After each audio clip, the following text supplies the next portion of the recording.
At the airport, my daughter said, "You're flying economy, and we're flying business class. I don't want you sitting with us." I nodded. She didn't know that I paid for the tickets. During the flight, I called the bank. "Good day, dear listeners. It's Clara again. I'm glad you're here with me. Please like this video and listen to my story till the end and let me know which city you're listening from. That way I can see how far my story has traveled. I used to believe that family was everything. For 68 years, I had built my life around that single truth. My late husband Robert and I had worked ourselves to the bone, he as an engineer, I as a school teacher, saving every penny, investing wisely, building something substantial to pass down to our only daughter, Jennifer. When Robert died 3 years ago, leaving me alone in our paid-off house in Seattle with a comfortable retirement fund, I thought Jennifer would be my anchor. How wrong I was. The signs started small. At first, it was just the occasional request. "Mom, could you help with the down payment on our new SUV? The dealership needs it by Friday." Then it was the private school tuition for my grandchildren, Emma and Lucas. "It's the best school in Connecticut, Mom. Don't you want the best for your grandkids?" Of course I did. What grandmother wouldn't? So I transferred the money. $15,000 here, $25,000 there. Jennifer always promised to pay me back when Bradley's bonus comes through. Bradley, her husband, worked in finance. Surely they could afford these things themselves. But the bonus never seemed to materialize. And the requests kept coming. Still, I told myself I was being useful, needed. When Jennifer invited me to spend Christmas with them in Hartford, I was overjoyed. I hadn't seen my grandchildren in months. I immediately booked my flight, economy class, as always. I'd never been one for frivolous spending. That's when Jennifer called back. "Actually, Mom, we're all flying out to Aspen for the holidays. Bradley booked us a chalet. You should come. I'll text you the flight details." The flight details arrived. December 23rd, Seattle to Aspen. When I looked up the ticket price, my hands trembled. $1,847 for economy. But this was Christmas with my family. I clicked purchase without hesitation. 2 weeks later, I stood in SeaTac Airport, pulling my modest carry-on toward the gate, searching the crowd for Jennifer's perfectly highlighted hair. I spotted her near the premium check-in counter, designer luggage at her feet, Bradley scrolling through his phone beside her. Emma and Lucas were engrossed in their tablets. "Jennifer!" I called out, waving. She turned, her smile tightening when she saw me. She whispered something to Bradley, then walked over. "Mom, you're here." "Of course I'm here. I'm so excited for—" "Listen," she interrupted, her voice dropping low.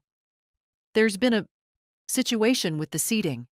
Bradley's company only comped 3 business class tickets. We tried to get you upgraded, but—" She shrugged, as if the universe itself had conspired against me. My stomach dropped. "Oh, that's okay, honey. I'm fine in economy. I just want to spend Christmas with you all." Jennifer glanced back at Bradley, who was now watching us with an expression I couldn't quite read. She stepped closer, her voice even quieter. "The thing is, Mom, you're flying economy and we're in business class. I don't want you sitting with us. It would be awkward. You understand, right?" The terminal noise seemed to fade. Did I understand? I stared at my daughter, my only child. The baby I'd nursed through colic and chickenpox. The girl I'd helped through her college heartbreaks. The woman whose wedding I'd partially funded. And I didn't recognize her. "You don't want me sitting with you," I repeated slowly.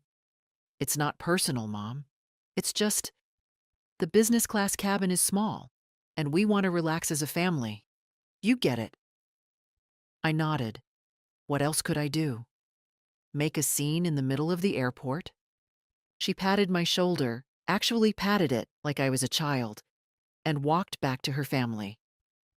I stood there, frozen, watching her lean down to kiss Lucas's head, watching her laugh at something Bradley said. What she didn't know What none of them knew was that I had paid for all 4 of their tickets. Business class, round trip. $18,947 charged to my credit card just 5 days ago, right after Jennifer called saying, "Mom, Bradley's company thing fell through. Could you help us out? We'll pay you back in January, I promise." As I walked toward my gate, the economy gate far from theirs, I felt something cold and hard settle in my chest. Not quite anger yet, something more like clarity. Once we were in the air, I did something I'd never done before. From seat 32B, squeezed between a coughing businessman and a teenager with headphones, I pulled out my phone and called my bank. "First National Bank, this is Derek speaking. How may I help you today?" I pressed the phone closer to my ear, trying to hear over the engine noise. "Yes, hello. This is Margaret Thornton. I need to review my account transactions for the past 18 months. "Certainly, Mrs. Thornton. For security purposes, can you verify your date of birth and the last 4 digits of your Social Security number?" My hands shook as I provided the information. What was I doing? This was my daughter, my family. But that cold clarity from the terminal hadn't left me. If anything, it had crystallized into something sharper. "Thank you, ma'am. I'm pulling up your accounts now. What specifically are you looking for?" "All transfers over $5,000. Can you email me a detailed statement?" "Of course. Give me just a moment." While Derek typed, I stared at the seat back in front of me. When had it started? Really started? Not the requests for money. Those had always existed. Small loans here and there. But when had I become someone my own daughter was ashamed to sit next to? "Mrs. Thornton, I'm showing quite a few large transfers. The statement will be comprehensive. Is your email still margaret.thornton.1956@gmail.com? Yes, that's correct. Sent. Is there anything else I can help you with today?" I hesitated. Then, yes, I need information about establishing a revocable living trust. There was a pause. "I can transfer you to our estate planning department, but they're closed until Monday. Would you like me to schedule a callback?" Please. That night, in the cramped bedroom of the Aspen Chalet, the smallest room naturally, while Jennifer and Bradley took the master suite, I opened my laptop. The bank statement loaded slowly on the spotty Wi-Fi. My breath caught. $187,450. In 18 months, I had transferred $187,450 to Jennifer's account. I scrolled through the list, each transaction bringing back a memory. $22,000. "Mom, we need a new roof. The inspector says it's urgent." $15,000. "Emma needs braces. The orthodontist wants payment up front. $8,500. Lucas made the travel soccer team. Equipment and fees are due. $35,000. We're finally redoing the kitchen. You'll love it when you visit." And the recent one, $18,947 for these very plane tickets. I opened a new browser tab and checked Jennifer's Facebook page, the one she rarely posted on, but occasionally let slip through her privacy settings. There was a photo from 2 weeks ago. Jennifer and Bradley at some charity gala, her in a dress I recognized from a Neiman Marcus catalog. $3,400. I'd seen it when we went shopping together last spring. Another photo, the family in front of a new Mercedes SUV. "Finally upgraded," the caption read. 12 people had commented congratulations. I kept scrolling. The kitchen remodel she'd needed my $35,000 for. It looked like something from Architectural Digest. Wolf range, marble countertops, custom cabinetry. They weren't struggling. They were thriving on my money. I closed the laptop and sat in the darkness, listening to the muffled sounds of my family laughing downstairs. They were playing some board game. No one had knocked on my door to invite me. The fear came then, not of losing my money, that was already gone, but of what came next. If I confronted Jennifer, would I lose her entirely? Would I ever see my grandchildren again? Emma was only 10, Lucas 8. They barely knew me as it was. But then I thought of that moment in the airport. "I don't want you sitting with us." Something hardened in my chest. I opened my laptop again and started a new document. Financial transfers, Jennifer Bradley Morrison. I began listing every transaction, every promise to pay you back soon, every emergency that turned out to be a luxury. By 2 a.m., I had a complete record. I also had the beginning of a plan. First thing Monday morning, I would call the estate attorney my bank recommended. I would establish a trust, one that Jennifer couldn't touch. Then I would secure what remained of my assets, the house, the investments, my retirement accounts. Everything would be locked down. But that wasn't enough. It wasn't about the money anymore. It was about respect. It was about teaching my daughter, and yes, my grandchildren, that you don't treat people like ATMs, especially not your own mother. I would need documentation, evidence, not just for myself, but potentially for what? Legal action? The thought made me nauseous, but I pushed through it. I pulled up my email and started a new folder. Jennifer, records. Every email where she'd asked for money, every text message, every voicemail, I would save it all.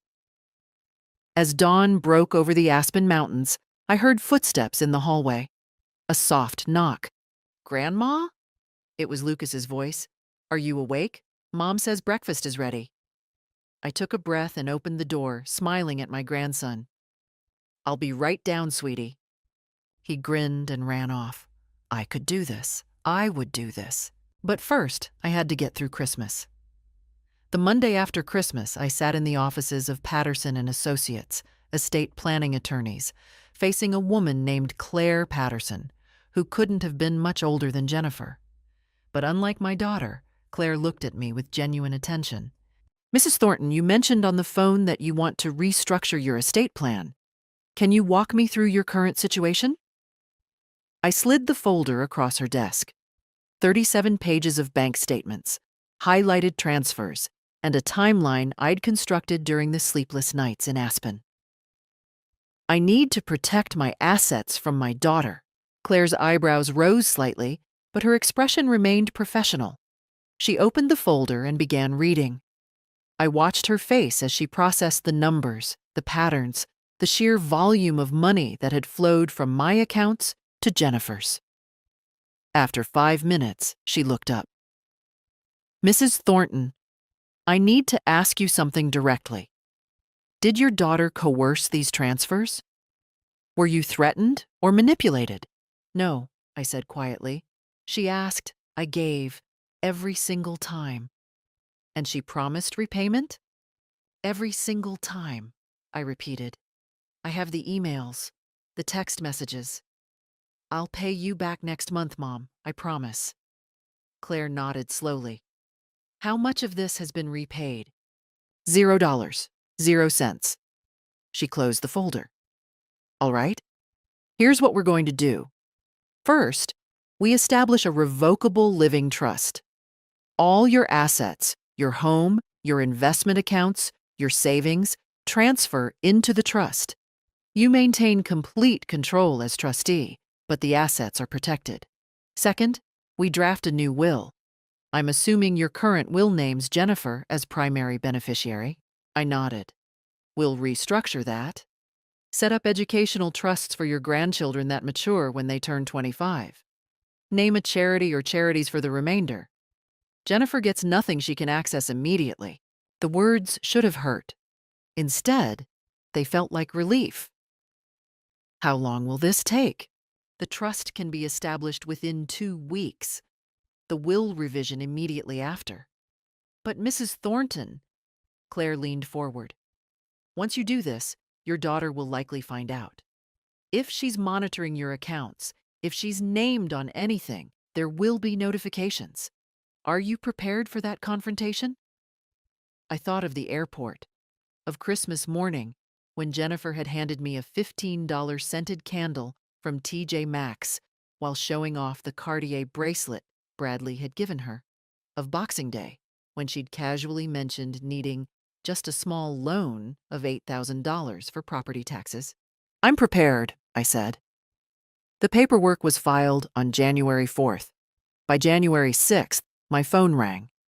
Mom, what the hell is going on? Jennifer's voice was shrill, accusatory. I was in my kitchen making tea, and I carefully set down the kettle before answering. Hello, Jennifer. How are you? How am I? I'm confused, Mom. I tried to access the joint savings account, you know, the one you set up so I could help you manage things. And it's gone. Closed. The bank says all your accounts have been restructured. What's happening? Are you sick? Is this dementia? There it was. The gaslighting had begun right on schedule. I'm perfectly healthy, Jennifer. I've simply reorganized my finances. Without telling me? Mom, I'm your daughter. I'm supposed to help you with these things. You're 68 years old. You shouldn't be making major financial decisions without family input. Family input, I repeated softly. Is that what you call it? What's that supposed to mean? I took a breath. Jennifer, in the past 18 months, I've transferred over $187,000 to you. You've repaid exactly zero. You promised every time that you'd pay me back. Were those lies? Silence. Then, Mom, that wasn't loans. That was family helping family. You know we've been struggling. Bradley's job is unstable, the economy is terrible, and the kids' expenses. Bradley just got a $45,000 bonus. I saw it on his LinkedIn. Congratulations to him. Another silence, longer this time. You're spying on us now? Jesus, Mom. This is crazy. I'm protecting myself. There's a difference. Protecting yourself from what? From your own family. We love you. Everything we've asked for has been for legitimate reasons. If you're going to be paranoid and selfish. Selfish, I interrupted. The word triggered something. I paid $18,947 for your family's business class tickets to Aspen. You told me not to sit with you because it would be awkward. Does that sound like love to you, Jennifer? The silence stretched so long I thought she'd hung up. When she finally spoke, her voice had changed. Cold. Calculated. I think you need to see a doctor, Mom. This paranoid thinking, these accusations, it's not normal. Maybe early-stage Alzheimer's. We should get you evaluated. My hand tightened on the phone. I'm not sick. Bradley and I are concerned. We're going to come visit next weekend. We need to talk about this as a family. I don't think that's a good idea right now. Mom. Her voice shifted again, softer now, pleading. Don't do this. Don't push us away. We're all you have. Don't you want to see your grandchildren? There it was. The threat, wrapped in velvet. I need to go, Jennifer. I hung up before she could respond. My hands were shaking, but not from fear. From rage, from vindication. She'd shown her cards.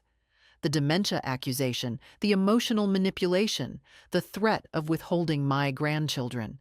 Claire had been right. The war had begun. Claire called me the next morning. Mrs. Thornton, I need you to document everything from yesterday's call. Write down what was said, the time, the threats made. If this escalates, we want a paper trail. Escalates to what? Your daughter mentioned having you declared incompetent. It's a common tactic in these situations.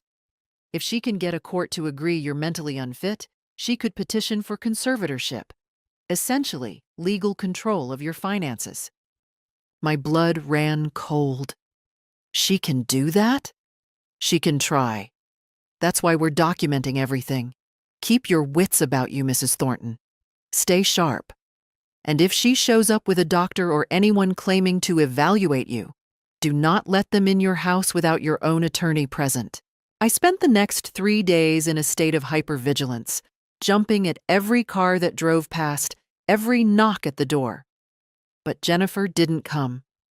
Instead, she sent Emma. On Saturday afternoon, my doorbell rang. Through the peephole, I saw my granddaughter standing on the porch, alone, looking small and cold in her winter coat. I opened the door immediately. "Emma? Sweetie, what are you doing here?" She looked up at me with those big brown eyes, Robert's eyes.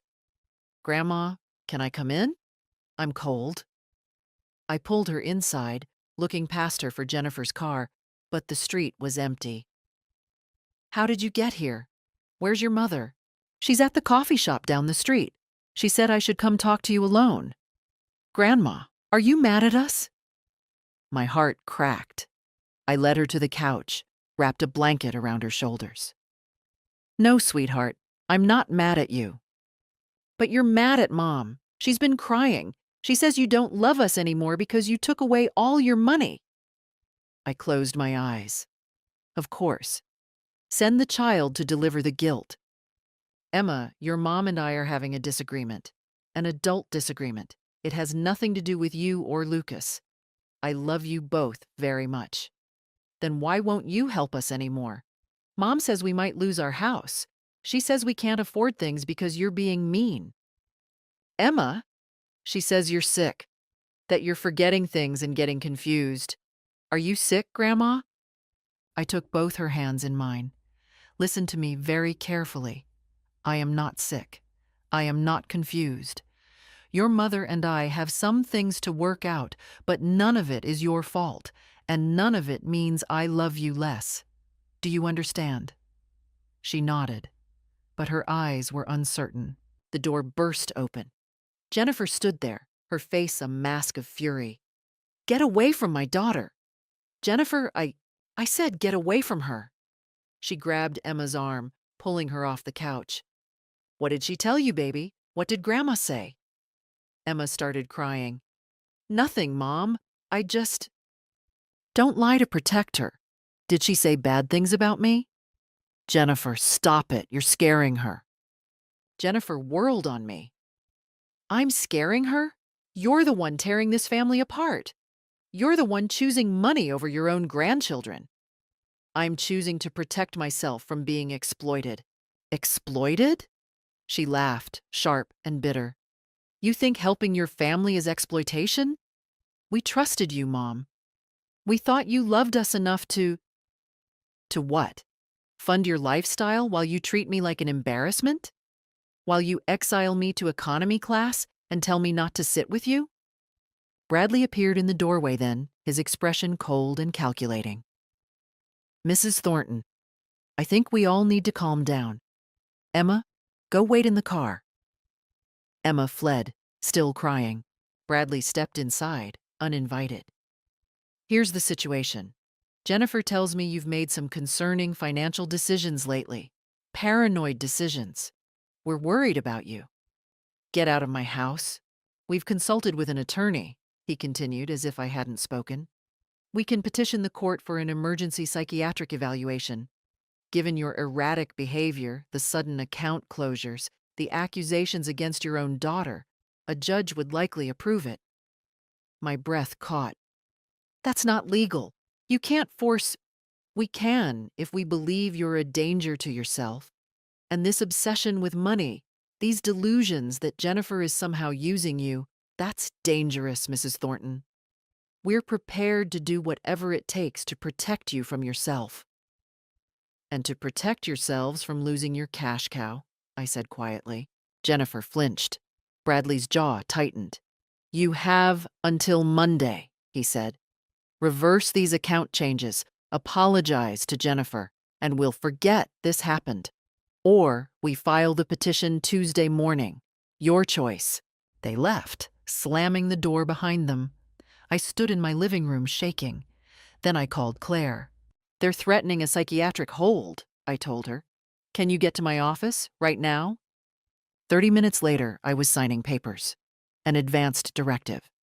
A medical power of attorney naming Claire's partner, an elder law specialist.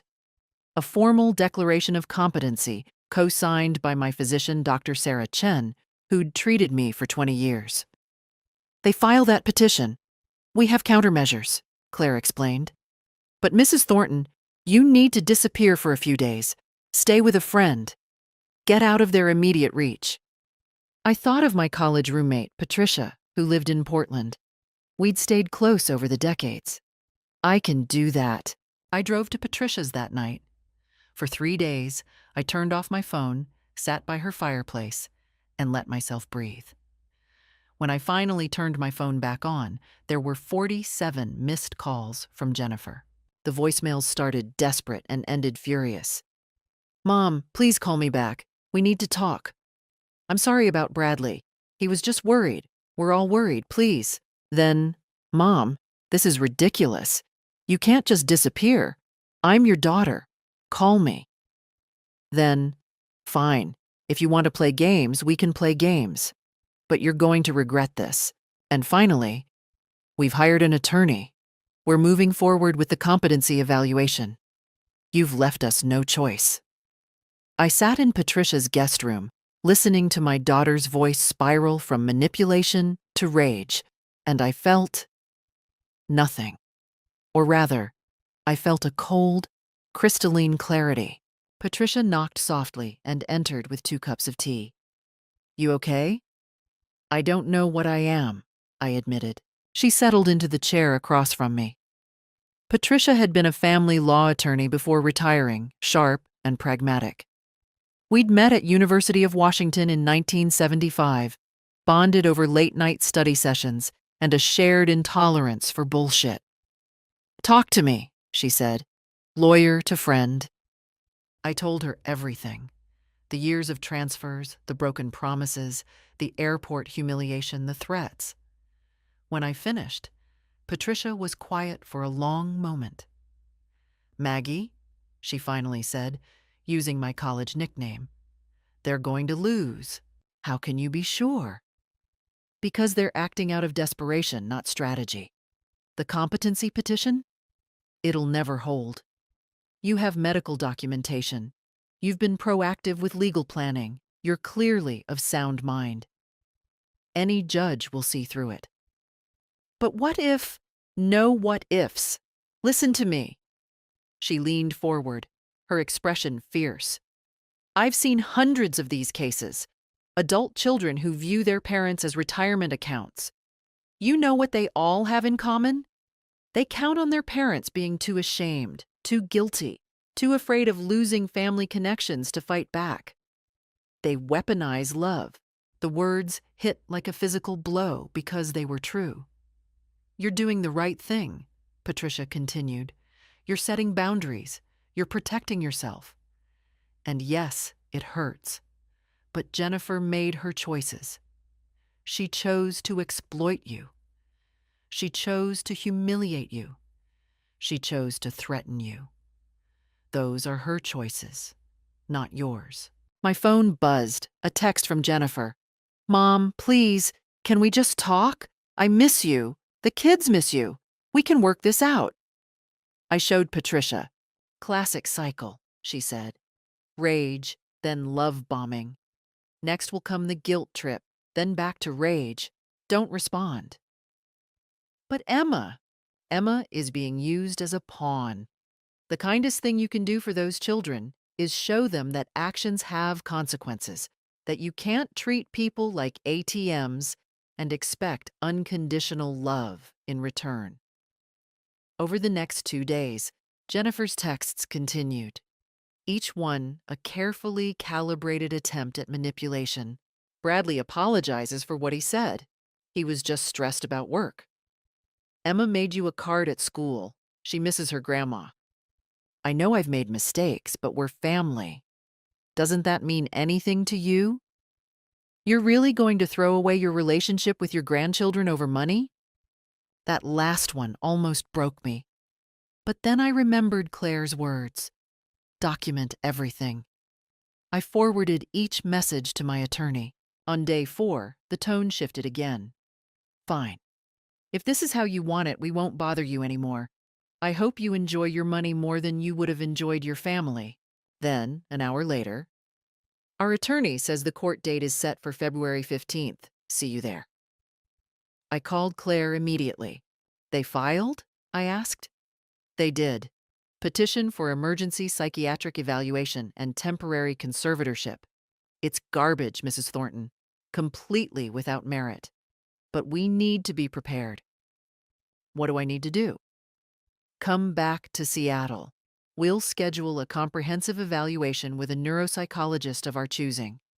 Dr. Marcus Webb, he's the best in the state. We'll have documentation showing full cognitive capacity. We'll prepare our counterfiling. And Mrs. Thornton? Yes? They just made this a matter of public record, which means we can now subpoena their financial records. We can show the court exactly what they've been doing. Something sparked in my chest. Not quite hope. Something sharper. Do it. I returned to Seattle the next day. Patricia came with me, insisting on staying, as long as you need me. The neuropsych evaluation took 4 hours. Dr. Webb tested my memory, cognitive function, decision-making capacity, and emotional stability. At the end, he smiled. Mrs. Thornton, you're sharper than most 40-year-olds I evaluate. I'll have the formal report ready in 3 days, but I can tell you now, there's absolutely no indication of impairment. Your daughter's petition is frivolous. That evening, Patricia made dinner while I sat at my kitchen table with Claire's paralegal, signing authorization forms for financial subpoenas. We're requesting 3 years of bank records for Jennifer and Bradley Morrison, the paralegal explained. Credit card statements, loan applications, tax returns, the works. Will they know? Oh, they'll know. They'll get the notice within 48 hours. I signed. That night, for the first time in weeks, I slept soundly. Patricia was in the guest room. Claire had a solid legal strategy, and I had proof of my competency. I wasn't alone anymore, and I wasn't backing down. They arrived on a Sunday morning, 3 weeks before the court date. I was in my garden, pruning the rose bushes Robert had planted years ago, when I heard the car pull up. Patricia was inside making breakfast. I'd seen her glance out the window, then quickly come to the back door. Maggie, Jennifer's here with the whole family. I stood up, brushing dirt from my knees. Through the fence I could see them. Jennifer, Bradley, Emma, and Lucas, all dressed as if for church. Emma was holding a bouquet of flowers. Should I send them away? Patricia asked. I considered. Then, no. Let's see what they want. I walked around to the front of the house, gardening gloves still on. Jennifer's smile was bright and brittle. Mom, you're home. We've been so worried. She nudged Emma forward. Emma has something for you. My granddaughter approached hesitantly, holding out the flowers. We miss you, Grandma. I took the flowers, kissed Emma's forehead. Thank you, sweetheart. These are beautiful. Jennifer beamed. See? We can fix this. Can we come inside? Talk like a family? Every instinct screamed caution, but I also knew Patricia was inside, a witness to whatever came next. All right. They filed into my living room. Bradley took the armchair, Robert's chair, without asking. Jennifer perched on the sofa, pulling the kids close to her like shields. I remained standing, Patricia beside me. Who's this? Jennifer asked, her smile not reaching her eyes. Patricia Coleman, an old friend. She's staying with me for a while. How nice, Jennifer said icily. So, Mom, we wanted to clear the air before this court thing goes any further. It's all just a big misunderstanding, right? Is it? Of course. We're not actually trying to have you declared incompetent. That was just Bradley's attorney being overzealous. We told him to drop it. Bradley leaned forward. Mrs. Thornton, we came here in good faith. We want to resolve this as a family. No lawyers, no courts, just us. What exactly are you proposing? I asked. Jennifer's voice took on a rehearsed quality. Well, first, we'd like you to drop the financial restructuring. Put things back the way they were. Then we all agree to forget this ugliness and move forward. The kids miss their grandma. I miss my mom. Don't you miss us? And the money I've already given you? She waved a hand dismissively. Water under the bridge. Family doesn't keep score like that.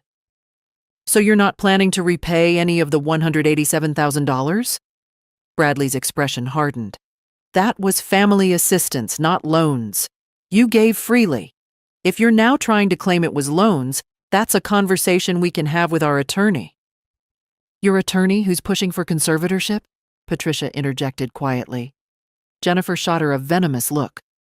This is a family matter. Who are you exactly? A concerned friend and a retired family law attorney.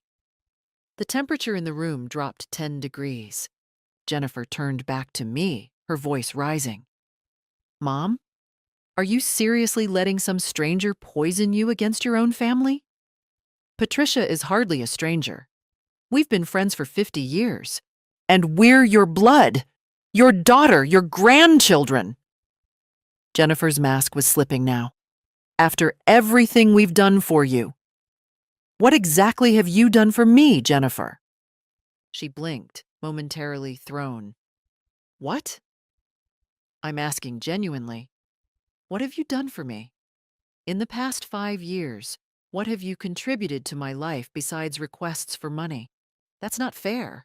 We invite you to holidays, where I pay for the plane tickets and am told not to sit with you. Bradley stood abruptly. All right, enough. Here's the reality, Mrs. Thornton. You have a choice. Drop this nonsense, restore access to your accounts, and we can be a family again. Or continue down this path, and you'll never see Emma and Lucas again. Your choice. The threat hung in the air. Emma started crying. Daddy, don't! Lucas, Emma, go wait in the car, Bradley commanded. Jennifer hesitated, then shepherded the children out. When the door closed behind them, Bradley's polite facade evaporated entirely. You're making a massive mistake, he said coldly. We've documented your erratic behavior, the paranoia, the sudden distrust of family. Any judge will see you're not fit to manage your own affairs. Your documentation won't stand up in court, Patricia said calmly. We have actual medical evaluations. What do you have? Hearsay and financial motivation? Bradley's jaw clenched. Jennifer came back inside, her eyes red. Mom, please, she whispered. Please don't do this. I'm begging you. Think of the kids. Think of our family. Is money really worth destroying everything? I looked at my daughter, really looked at her. When had she become this person?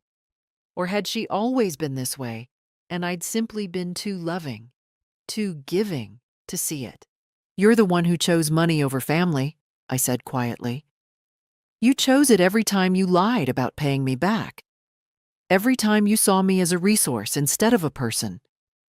Every time you took and never once asked how I was doing. That's not true. When's my birthday, Jennifer? She froze. When is it? I pressed. You called me 3 times on my birthday last year. All 3 calls were asking for money. Not one of them mentioned it was my birthday. Tears streamed down her face now, but I couldn't tell if they were genuine or performed. Get out, I said. Get out of my house. Bradley grabbed Jennifer's arm. You'll regret this. I don't think I will. They left. Through the window, I watched Bradley roughly buckle the kids into their car seats, Jennifer sobbing in the passenger seat. When they drove away, my legs nearly gave out. Patricia caught me, guided me to the sofa. I just cut off my grandchildren, I whispered. No, Patricia said firmly. They did. They weaponized those children against you, and you refused to be manipulated. There's a difference. But fear coursed through me anyway. What if I never saw Emma and Lucas again? What if Jennifer turned them against me completely? Then I remembered Bradley's face when Patricia revealed her legal background. The panic in his eyes. They were scared. And scared people made mistakes. I just had to be strong enough to wait them out. The courtroom was smaller than I'd imagined. February 15th arrived cold and gray, Seattle rain drumming against the high windows of the King County Courthouse. I sat at the defendant's table with Claire, Patricia beside me for moral support. Across the aisle, Jennifer and Bradley sat with their attorney, a slick man in his 50s named Richard Crenshaw. Jennifer wouldn't look at me. Bradley stared straight ahead, jaw tight. Judge Andrea Martinez entered, a woman in her early 60s with steel gray hair and sharp eyes. Please be seated. We're here for the matter of Morrison versus Thornton, petition for emergency psychiatric evaluation and conservatorship. Mr. Crenshaw, you may proceed. Crenshaw stood, all false concern and polished rhetoric. Your Honor, we're here today out of deep concern for Mrs. Margaret Thornton, a 68-year-old widow who has recently exhibited alarming behavior, suggesting cognitive decline and possible elder financial exploitation of herself, by herself. I felt Claire tense beside me, but she didn't interrupt. Mrs. Thornton has, without warning or explanation, closed joint accounts with her daughter, restructured her entire estate, made wild accusations against her own family, and demonstrated paranoid delusions about being exploited. Her daughter, Ms. Morrison, has attempted repeatedly to help her mother, only to be met with hostility and irrational behavior. He called Jennifer to the stand first. She took the oath, dabbing at her eyes with a tissue. Her testimony was a masterclass in manipulation. My mother has always been so generous, Jennifer said, her voice breaking. After my father died, I worried about her being alone. I tried to stay close, to help with her finances, to make sure she was okay. But lately, she's been different. Paranoid, accusatory. She claims I've stolen from her, but I've never taken anything. She gave freely because she loved us. Now she's turned against us, and I'm terrified she's not mentally competent to understand what she's doing. Can you give examples of this erratic behavior? Crenshaw prompted. She disappeared for days without telling anyone where she was. She's made allegations that we threatened her, which never happened. She's cut us off completely, won't let us see her, won't talk to us. It's like she's a different person. Crenshaw nodded sympathetically. And you believe this warrants a competency evaluation? I do. I love my mother. I just want to make sure she's protected. When Claire stood for cross-examination, the temperature in the room shifted. Ms. Morrison, you testified that your mother gave freely. Is it true that on December 18th, 2025, she transferred $18,947 to your account? Yes, for family plane tickets. And did you promise to repay her? Jennifer hesitated. It was a gift for the holidays. Claire pulled out a document. I have an email here from you, dated December 17th. Would you like me to read it? Mom, Bradley's company thing fell through. Could you help us out? We'll pay you back in January, I promise. Jennifer's face paled. That sounds like a loan, not a gift. Did you pay her back in January? We haven't had the chance yet. I see. And the $35,000 in March 2024 for your kitchen remodel? The email says, we'll pay you back when Bradley's bonus comes. Did you? No, but the $22,000 in July for a urgent roof repair, the $15,000 for braces, the $8,500 for soccer equipment? According to bank records, you've received $187,450 from your mother in 18 months. How much have you repaid? Silence. Ms. Morrison, how much have you repaid? None, she whispered. I'm sorry, could you speak up for the court? None. Jennifer's voice cracked. But that doesn't mean I stole from her. She wanted to help us. Claire's expression was ice. Did she want you to tell her not to sit with you on the plane? The plane she paid for? Crenshaw shot to his feet. Objection! Relevance! Your Honor, Claire said calmly, this goes to motive. Ms. Morrison has portrayed herself as a concerned daughter. I'm establishing a pattern of financial exploitation and emotional abuse. I'll allow it. Answer the question, Ms. Morrison. Jennifer's eyes darted to Bradley. There was limited space in business class. It wasn't personal. You told your mother, and I quote from her testimony, I don't want you sitting with us. It would be awkward. Is that accurate? Jennifer crumbled then, tears flowing freely. I don't know, maybe. I was stressed. No further questions. Bradley was next. His testimony was more controlled, but Claire had ammunition.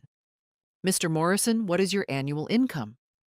Around $285,000. And your wife doesn't work? She's a stay-at-home mother. So on nearly $300,000 a year, you needed Mrs. Thornton's help with property taxes? With your children's braces? With plane tickets? Seattle is expensive. Your mortgage is $3,200 a month. Your car payments total $1,100. According to the financial records we subpoenaed, you spend approximately $2,500 monthly on restaurants and entertainment. Does that sound like a family in financial distress? Bradley's composure cracked. Our finances are our business, not when you're claiming your mother-in-law is mentally incompetent while simultaneously extracting nearly $200,000 from her. Mr. Morrison, did you threaten Mrs. Thornton with never seeing her grandchildren again unless she restored your access to her money? I was trying to make her see reason. Yes or no, Mr. Morrison? We were concerned. Your Honor, please instruct the witness to answer. Judge Martinez leaned forward. Answer the question, Mr. Morrison. Bradley's face flushed red. Yes, I said that. But she was being unreasonable. Thank you. No further questions. Claire then presented Dr. Webb's neuropsych evaluation, my physician's testimony, and the financial records showing the systematic extraction of funds.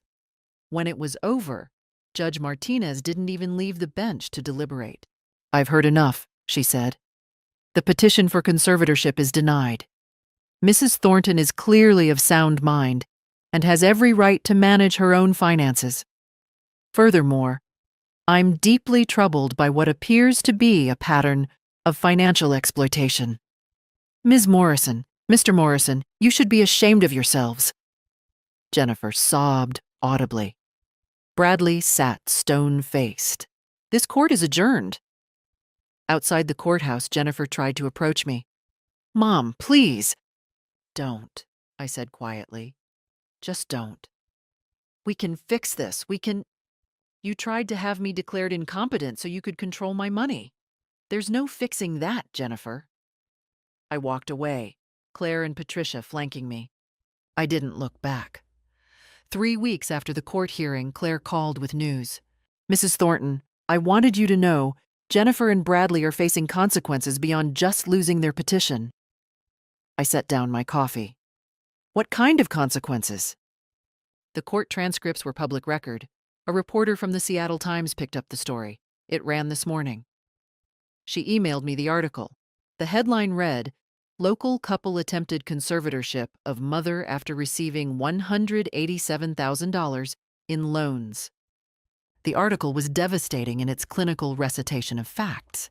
Jennifer's name, Bradley's position at his financial firm, the full accounting of transfers, the airport incident, the threats. Everything. There's more, Claire continued. Bradley's employer has opened an internal investigation, apparently attempting to defraud a family member while working in financial services raises some red flags. Will he lose his job? That's unclear, but his reputation is certainly damaged. Part of me felt a twinge of something, not quite guilt, but an echo of who I used to be. The mother who would have protected Jennifer, even from consequences she'd earned.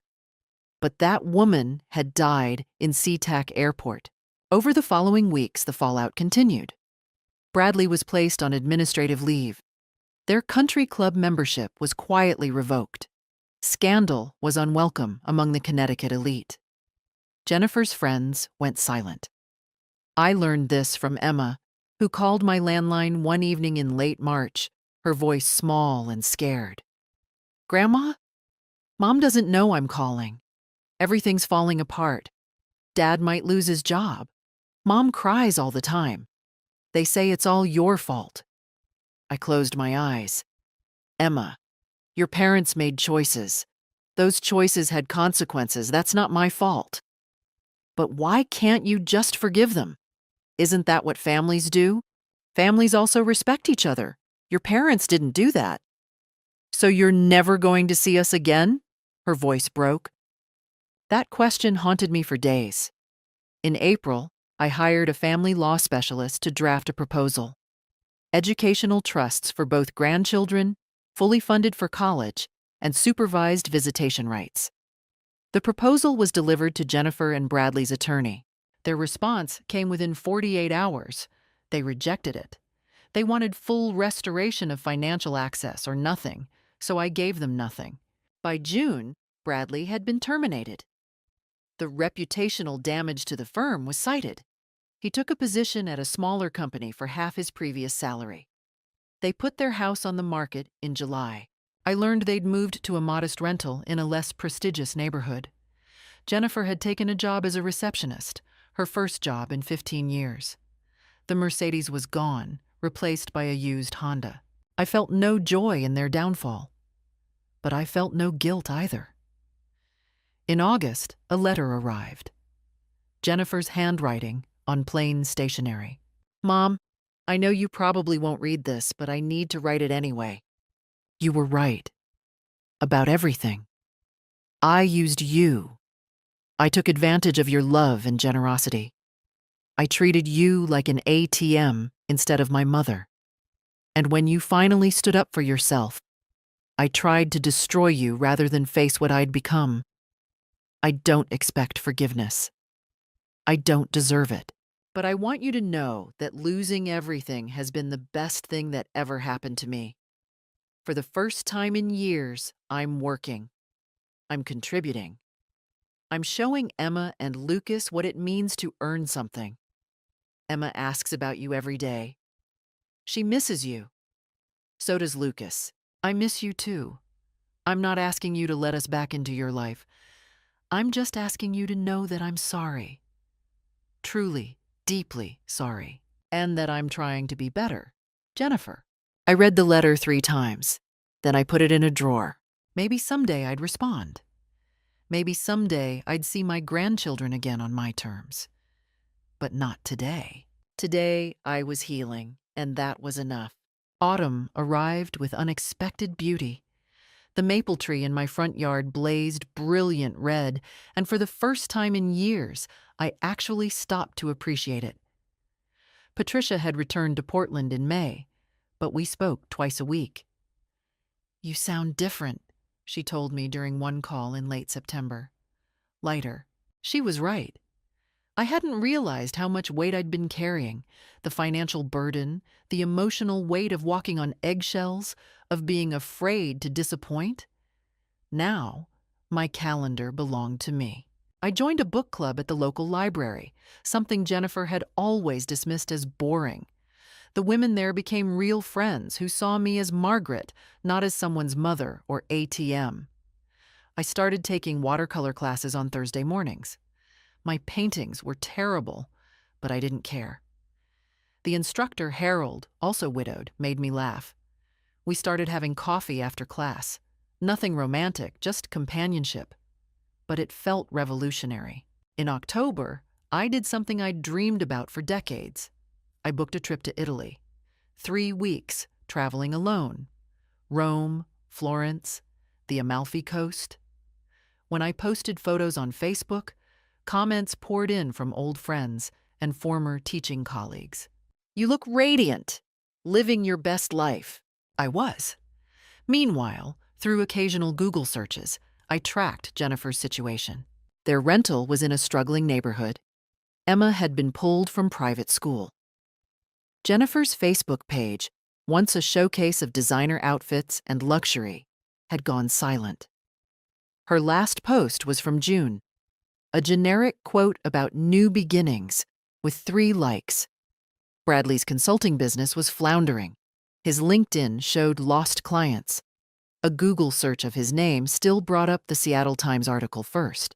A mutual acquaintance mentioned Jennifer and Bradley were in marriage counseling. The financial stress and social ostracism had created a toxic environment. Part of me felt satisfied. They'd built their life on my money and willingness to be exploited. When that foundation crumbled, everything collapsed. But mostly, I felt free. In November, I received an unexpected visitor. Emma appeared on my doorstep, taller than I remembered, carrying a school backpack. Alone. "Grandma, can I come in?" I pulled her inside immediately. "Emma, does your mother know you're here?" I took the bus. I told her I was going to the library. She looked up at me with Robert's eyes. "I'm 13 now, almost 14, old enough to make my own choices about who I see." My heart swelled. "What do you want, sweetheart?" "I want to know you, not the grandma Mom talked about, the real you. I read the court transcripts online. I know what happened, and I know Mom was wrong." We spent 3 hours together. I showed her photos of her grandfather, told her stories about my teaching career, my travels. She told me about school, her frustrations, her hopes of being a writer. When it was time to leave, I drove her home myself. Jennifer answered the door, her face pale when she saw me. "She came to me," I said before she could speak. "I'm bringing her back safely." "But Jennifer, Emma is old enough to choose. If she wants a relationship with me, I won't deny her that." Jennifer's eyes filled with tears. "I know. Thank you for bringing her home." It wasn't reconciliation, but it was acknowledgement. As I drove away, I saw Emma waving from the window of their small rental. I waved back. My life was full now, fuller than it had been in years. Friends, hobbies, travel, purpose. And slowly, carefully, a relationship with my granddaughter that belonged to us. Jennifer and Bradley had lost everything they'd built on my generosity, and I had finally found myself. The trade seemed more than fair. So what did I learn from all this? That love without boundaries isn't love, it's enabling. That family who treat you like a resource aren't family, they're parasites. That saying no isn't selfish, it's self-preservation. I also learned that it's never too late to reclaim your dignity. Was I harsh? Perhaps. But kindness without respect is just another form of being used. Now I ask you, what would you have done in my position? Would you have kept giving to keep the peace? Or would you have drawn the line? If this story resonated with you, I hope you'll share it. Someone out there needs to hear that they deserve better. Thank you for listening to my story. May you never have to live it. But if you do, fight back. You're worth it.